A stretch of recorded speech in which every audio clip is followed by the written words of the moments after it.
Hello every one, care മി mom എന്ന ചാനലിലെ പുതിയൊരു വീഡിയോയിലേക്ക് നിങ്ങൾക്ക് ഏവർക്കും സ്വാഗതം.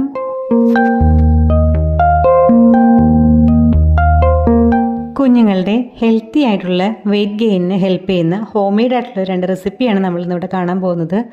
അത് നമ്മുടെ നെയ്യും അതുപോലെ തന്നെ നേന്ത്രപ്പഴവും മാത്രം മതി ഇത് തയ്യാറാക്കാനായിട്ട്. 2 രീതിയിലുള്ള പ്രിപ്പറേഷൻ എന്ന് പറയുന്നത്, ഒന്ന് നമുക്ക് ഒരു 7 മാസം സ്റ്റാർട്ട് ചെയ്ത കുഞ്ഞുങ്ങൾക്ക് നമുക്ക് കൊടുത്തു തുടങ്ങാവുന്ന റെസിപ്പിയും, അതുപോലെ തന്നെ 1 ഇയറിന് ശേഷമുള്ള കുഞ്ഞുങ്ങൾക്ക് കൊടുത്തു തുടങ്ങാൻ പറ്റുന്ന രീതിയിലുള്ള 2 റെസിപ്പീസാണ് ഇന്നത്തെ വീഡിയോയിൽ നമ്മൾ ആഡ് ചെയ്തിരിക്കുന്നത്.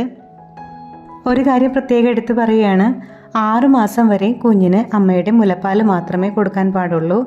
അഥവാ എന്തെങ്കിലും ബുദ്ധിമുട്ടുണ്ടെന്നുണ്ടെങ്കിൽ ഡോക്ടേഴ്സിനെ കണ്ട് ഡോക്ടറിൻ്റെ നിർദ്ദേശപ്രകാരം മാത്രമാണ് നമ്മൾ വേറെ എന്തെങ്കിലും ഫുഡ് കുഞ്ഞുങ്ങൾക്ക് കൊടുത്തു തുടങ്ങേണ്ടേ 6 മാസം വരെ അവർക്ക് അമ്മയുടെ മുലപ്പാൽ മാത്രം മതിയാകും.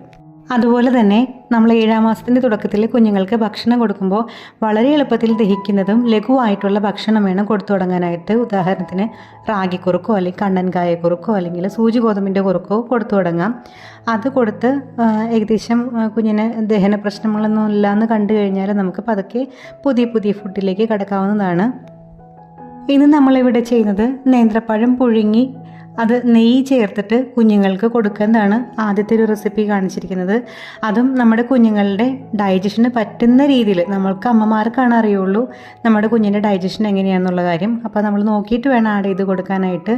8 മാസമൊക്കെ കഴിഞ്ഞ് കുഞ്ഞുങ്ങൾക്ക് നമുക്ക് നേന്ത്രപ്പഴം പുഴുങ്ങി ഉടച്ച് നല്ലപോലെ ലൂസാക്കിയിട്ട് കുഞ്ഞുങ്ങൾക്ക് കൊടുക്കാവുന്നതാണ്. ഒരു 10 മാസമൊക്കെ ആകുമ്പോഴത്തേക്കും നമുക്ക് ആ നേന്ത്രപ്പഴത്തിൻ്റെ കൂടെ 1-2 തുള്ളി നെയ്യ് ചേർത്ത് കൊടുക്കാം.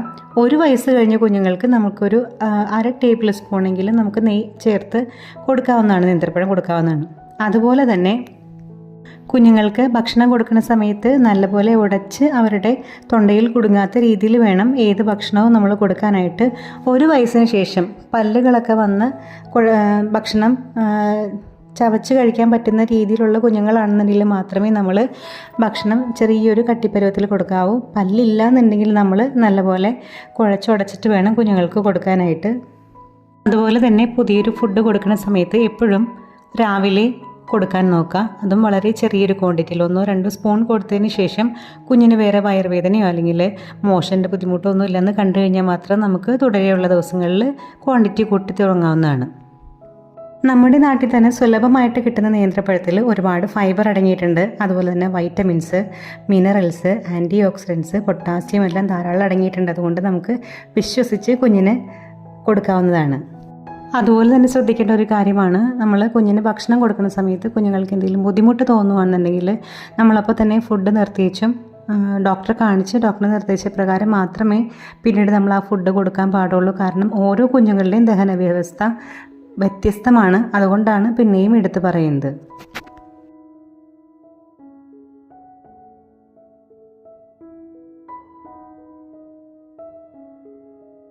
നമ്മുടെ 2ാമത്തെ റെസിപ്പി എന്ന് പറയുന്നത്, നല്ലപോലെ പഴുത്ത നേന്ത്രപ്പഴം നല്ല ശുദ്ധമായ നെയ്യിൽ പൊരിച്ചെടുത്ത് കുഞ്ഞുങ്ങൾക്ക് കൊടുക്കുന്നതാണ്. 1 വയസ്സിന് ശേഷമുള്ള കുഞ്ഞുങ്ങൾക്ക് ഇതുപോലെ കൊടുത്തു കഴിഞ്ഞാൽ അവർക്ക് വളരെ ഇഷ്ടപ്പെടും കഴിക്കാനായിട്ട്.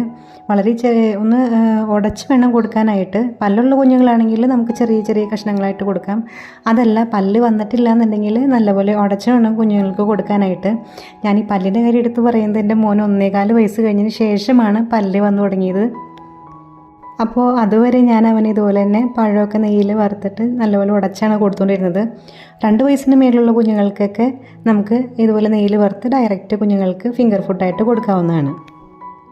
ഈവനിങ് സ്നാക്കായിട്ടോ അല്ലെങ്കിൽ മിഡ് മോർണിംഗ് സ്നാക്കായിട്ടോ നമുക്ക് കുഞ്ഞുങ്ങൾക്ക് കൊടുക്കാവുന്നതാണ്. നെയ്യും അതുപോലെ തന്നെ നേന്ത്രപ്പഴവും നല്ലപോലെ പഴുത്ത നേന്ത്രപ്പഴവും മാത്രം മതി നമുക്കിത് ചെയ്യാനായിട്ട്. വളരെ എളുപ്പത്തിൽ ചെയ്തെടുക്കാൻ പറ്റുന്നതുകൊണ്ട് കുഞ്ഞുങ്ങൾക്ക് ഹെൽത്തി ആയിട്ടുള്ള വെയിറ്റ് ഗെയിൻ റെസിപ്പിയും കൂടിയാണിത്. നല്ലപോലെ പഴുത്ത നേന്ത്രപ്പഴം ചെറിയ കഷ്ണങ്ങളായിട്ട് അരിഞ്ഞ് നമ്മൾ ഒരു പാനിൽ നെയ്യ് ചൂടാക്കി അതിലേക്ക് ജസ്റ്റ് ഓരോ കഷ്ണങ്ങൾ പറക്കി വെച്ച് ഫ്രൈ ചെയ്തെടുക്കുന്നതാണ്. 2 വശവും തിരിച്ചും മറിച്ചിട്ട് നല്ലപോലെ ഫ്രൈ ചെയ്തെടുത്തിട്ട് കുഞ്ഞുങ്ങൾക്ക് നമുക്ക് ചൂടാറിയതിന് ശേഷം കൊടുക്കാവുന്നതാണ്. നമ്മൾ പാരൻസിന് ഏറ്റവും കൂടുതൽ ഒരു ടെൻഷൻ വരുന്ന കാര്യമാണ് കുഞ്ഞുങ്ങളുടെ വെയിറ്റ് ലോസ് വരുന്നത്. അതായത് ശ്രദ്ധിച്ചാൽ അറിയാം, ഒരു 6 to 7 മന്തൊക്കെ കഴിഞ്ഞ് പതുക്കെ സോളിഡൊക്കെ സ്റ്റാർട്ട് ചെയ്യുന്ന ടൈമിൽ നമുക്കറിയാം അവരുടെ വെയിറ്റ് പതുക്കെ ഒന്ന് കുറഞ്ഞു വരുന്നത് പോലെ നമുക്ക് എനിക്ക് അനുഭവപ്പെട്ടിട്ടുണ്ട്. എൻ്റെ മോൻ ഒരു 7 മാസം കഴിഞ്ഞ് പിന്നെ ഭക്ഷണം കൊടുത്തു തുടങ്ങിയ പിന്നെയൊക്കെ അവൻ ഭക്ഷണം കഴിക്കുന്നുണ്ടെങ്കിലും അവന് വെയിറ്റ് വിചാരിച്ചത്ര വന്നിട്ടുണ്ടായിരുന്നില്ല. അപ്പോൾ ഞാൻ ആ ഒരു ടെൻഷനും കൂടെ ഡോക്ടറെ പോയി കണ്ടപ്പോൾ ഡോക്ടർ പറഞ്ഞ് പേടിക്കാനൊന്നുമില്ല, അത് അവരുടെ ആക്ടിവിറ്റീസും അതുപോലെ തന്നെ കളികളൊക്കെ കൂടിയത് കൊണ്ടാണ്. അവരിപ്പോൾ താഴെ വെറുതെ കിടക്കണമൊന്നുമില്ലല്ലോ, ജസ്റ്റ് കളിക്കും അതുപോലെ തന്നെ എന്തെങ്കിലുമൊക്കെ ചെയ്തുകൊണ്ടിരിക്കുന്ന കാരണം അവരുടെ എനർജി എല്ലാം കൺവേർട്ടായി പോയി വെയിറ്റ് ലോസ് വന്ന പോലെ വരുന്നതാണത്. പേടിക്കാനൊന്നുമില്ല. കുഞ്ഞ് ഉറങ്ങുന്നുണ്ടോ, അതുപോലെ തന്നെ ഭക്ഷണം കഴിക്കുന്നുണ്ടോ, അതുപോലെ തന്നെ ആക്ടിവിറ്റീസ് എല്ലാം ചെയ്യുന്നുണ്ടോ എന്നൊക്കെ ശ്രദ്ധിക്കുക. അങ്ങനെയെല്ലാം ചെയ്യുന്നുണ്ടെങ്കിൽ നമ്മൾ പേടിക്കാനൊന്നുമില്ലെന്ന് ഡോക്ടർ തന്നെ പറഞ്ഞപ്പോഴാണ് എനിക്ക് സമാധാനമായത്. അങ്ങനെ ഡോക്ടർ തന്നെ പറഞ്ഞു തന്ന 2-3 റെസിപ്പിയിലൊന്നാണ് നേന്ത്രപ്പഴം നെയ്യും ചേർത്ത് കൊടുക്കുന്നതും, അതുപോലെ തന്നെ നമ്മുടെ ഉരുളക്കിഴങ്ങ് പുഴുങ്ങി നമുക്ക് ഉടച്ചു കൊടുക്കാം, അല്ലെങ്കിൽ നമുക്ക് വേറെ എന്തെങ്കിലും സ്നാക്ക് ഐറ്റംസ് ആയിട്ടും കൊടുക്കാമെന്നെല്ലാം ഡോക്ടറിൻ്റെ നിർദ്ദേശപ്രകാരമാണ് ഞാനിത് ചെയ്തു തുടങ്ങിയിരുന്നത്. നല്ലപോലെ ഹെൽത്തി ആയിട്ടുള്ള വെയിറ്റ് ഗെയിന് സഹായിക്കുന്ന ഹോം മെയ്ഡ് റെസിപ്പി ആയതുകൊണ്ടാണ് ഞാൻ ഇവിടെ ഷെയർ ചെയ്യുന്നത്. നിങ്ങൾക്കും ഇത് ഉപകാരപ്പെടും. ഇതുപോലെ തന്നെ വെയിറ്റ് കുറഞ്ഞ്, വണ്ണമല്ല ഉദ്ദേശിച്ചത്, വെയിറ്റ് കുറഞ്ഞ കുഞ്ഞുങ്ങളുണ്ടെന്നുണ്ടെങ്കിൽ അവർക്കൊരു വയസ്സൊക്കെ കഴിഞ്ഞതിന് ശേഷം നമുക്കിതുപോലെ ചെയ്ത് കൊടുക്കാവുന്നതാണ്. അതുപോലെ തന്നെ ശ്രദ്ധിക്കേണ്ട ഒരു കാര്യം, കുഞ്ഞുങ്ങളുടെ ദഹന വ്യവസ്ഥയിൽ എന്തെങ്കിലും ബുദ്ധിമുട്ട് കണ്ടു കഴിഞ്ഞാൽ ഉടൻ തന്നെ പീഡിയാട്രീഷ്യനെ കാണിച്ച് അവരുടെ നിർദ്ദേശപ്രകാരമേ കുഞ്ഞുങ്ങൾക്ക് ഭക്ഷണം കൊടുക്കാവൂ. ഇന്നത്തെ വീഡിയോ ഇവിടെ വൈൻഡപ്പ് ചെയ്യാനുള്ള ടൈം ആയിട്ടുണ്ട്. വീഡിയോ യൂസ്ഫുൾ ആണെന്ന് തോന്നുകയാണെന്നുണ്ടെങ്കിൽ എൻ്റെ ചാനലൊന്ന് സബ്സ്ക്രൈബ് ചെയ്ത് സപ്പോർട്ട് ചെയ്യണേ. വീണ്ടും അടുത്ത വീഡിയോയുമായി കാണുന്നവരേക്കും ഗുഡ് ബൈ.